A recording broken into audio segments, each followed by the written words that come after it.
ಕೇಂದ್ರ ಬಜೆಟ್ನಲ್ಲಿ ಕೃಷಿಗೆ ಮೊದಲ ಆದ್ಯತೆಯನ್ನು ಕೊಟ್ಟರೆ ದ್ವಿತೀಯ ಆದ್ಯತೆಯಾಗಿ ಎಂಎಸ್ಎಂಇಗಳಿಗೆ ಕೊಡಲಾಗಿದೆ. ಸಣ್ಣ ಮಧ್ಯಮ ಉದ್ಯಮಿಗಳಿಗೆ ಬಜೆಟ್ನಲ್ಲಿ ಬಂಪರ್ ಸಿಕ್ಕಿದೆ. ಯಾವ ರೂಪದಲ್ಲಿ ಅಂದರೆ ಜಾಗತಿಕ ಉತ್ಪಾದನಾ ಕೇಂದ್ರವಾಗಿ ಇರಿಸೋದಕ್ಕೆ ಹಲವಾರು ಒಂದಷ್ಟು ಪ್ರೋತ್ಸಾಹವನ್ನು ಕೊಡ್ತಾ ಇದ್ದಾರೆ. 10 ಕೋಟಿಯಿಂದ 20 ಕೋಟಿಯವರೆಗೆ ಸಾಲ ವಿತರಣೆಯನ್ನು ಮಾಡಲಾಗುತ್ತೆ. 5 ಕೋಟಿಯವರೆಗೂ ಇತ್ತು, ಅದನ್ನು 10ರಿಂದ 20ರವರೆಗೆ ಹೆಚ್ಚು ಮಾಡಿಕೊಂಡಿದ್ದಾರೆ. ಕಡಿಮೆ ಬಡ್ಡಿ ದರದಲ್ಲಿ 20 ಕೋಟಿವರೆಗೂ ಸಾಲವನ್ನು ಕೊಡುವಂತಹ ಪ್ರೋತ್ಸಾಹವನ್ನು ನೀಡುವಂತಹ ಗುರಿ ಇದಾಗಿದೆ.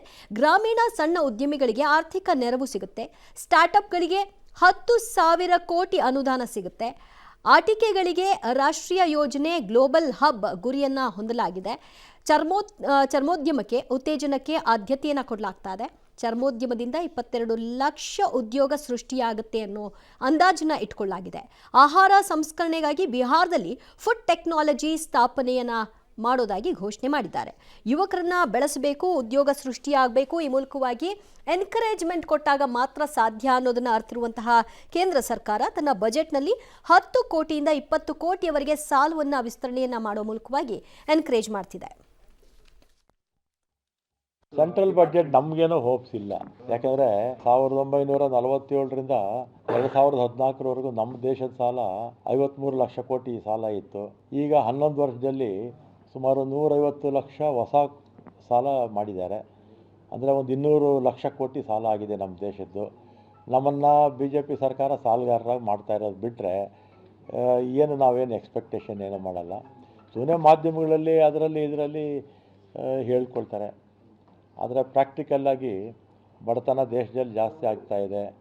ಬೆಲೆ ಏರಿಕೆ ಪ್ರತಿಯೊಂದು ಕೂಡ ಜಾಸ್ತಿ ಆಗಿದೆ. ಗಾಳಿ ಬೆಳಕೆ ಎರಡು ಬಿಟ್ಟರೆ ನರೇಂದ್ರ ಮೋದಿಯವರ ಅವಧಿನಲ್ಲಿ ಯಾವುದನ್ನು ಕಡಿಮೆ ಮಾಡಿದ್ದಾರೆ ಹೇಳಬೇಡಿ. ಆದಾಯ ಜಾಸ್ತಿ ಆಗಿದೆ, ಜನಕ್ಕೆ ಆದಾಯ ಜಾಸ್ತಿ ಆಗಲಿಲ್ಲ, ಖರ್ಚು ಮಾತ್ರ ಜಾಸ್ತಿ ಆಗ್ತಾ ಇದೆ. ಸುಮ್ಮನೆ ಹೇಳ್ಕೊಳ್ತಾರೆ, ಪ್ರಾಕ್ಟಿಕಲ್ಲಾಗಿ ಏನು ಇಲ್ಲ. ಸಹಜ ವಿರೋಧ ಪಕ್ಷಗಳು ಬಜೆಟ್ನ ವಿರೋಧ ಮಾಡುತ್ತವೆ. ಅದರಂತೆ ಈಗ ಸಾರಿಗೆ ಮಂತ್ರಿಗಳು ರಾಮಲಿಂಗಾರೆಡ್ಡಿ ಅವರು ಎಂಥ ಎಕ್ಸ್ಪೆಕ್ಟೇಷನ್ ಇಲ್ಲ ಅನ್ನುವಂತಹ ಮಾತುಗಳನ್ನ ಸಹಜವಾಗಿ ಆಡಿದ್ದಾರೆ.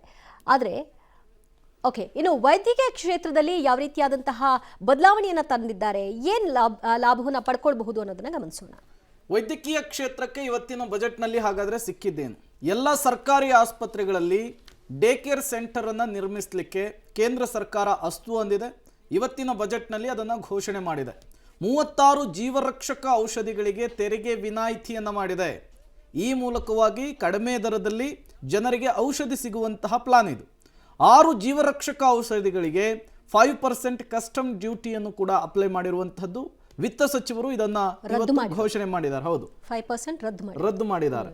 ಈ ಮೂಲಕ ಈ ಜೀವರಕ್ಷಕ ಔಷಧಿಗಳು ಅಂತ ಏನಿದಾವೆ 6 ಕಂಪನಿಗಳದ್ದು, ಅವುಗಳ ಬೆಲೆ ಕಡಿಮೆ ಆಗೋದ್ರ ಮೂಲಕ ಅದು ಕೂಡ ಜನರಿಗೆ ಹೆಲ್ಪ್ ಆಗ್ತಾ ಇದೆ. ಎಲ್ಲ ಸರ್ಕಾರಿ ಆಸ್ಪತ್ರೆಗಳಲ್ಲಿ ಡೇ ಕೇರ್ ಸೆಂಟರ್ ಅನ್ನು ನಿರ್ಮಿಸಲಿಕ್ಕೂ ಕೂಡ ಕೇಂದ್ರ ಸರ್ಕಾರ ಅಸ್ತು ಅಂದಿದೆ. ಇದು ವೈದ್ಯಕೀಯ ಕ್ಷೇತ್ರಕ್ಕೆ ಇವತ್ತಿನ ಬಜೆಟ್ನಲ್ಲಿ ಸಿಕ್ಕಿರುವಂಥದ್ದು.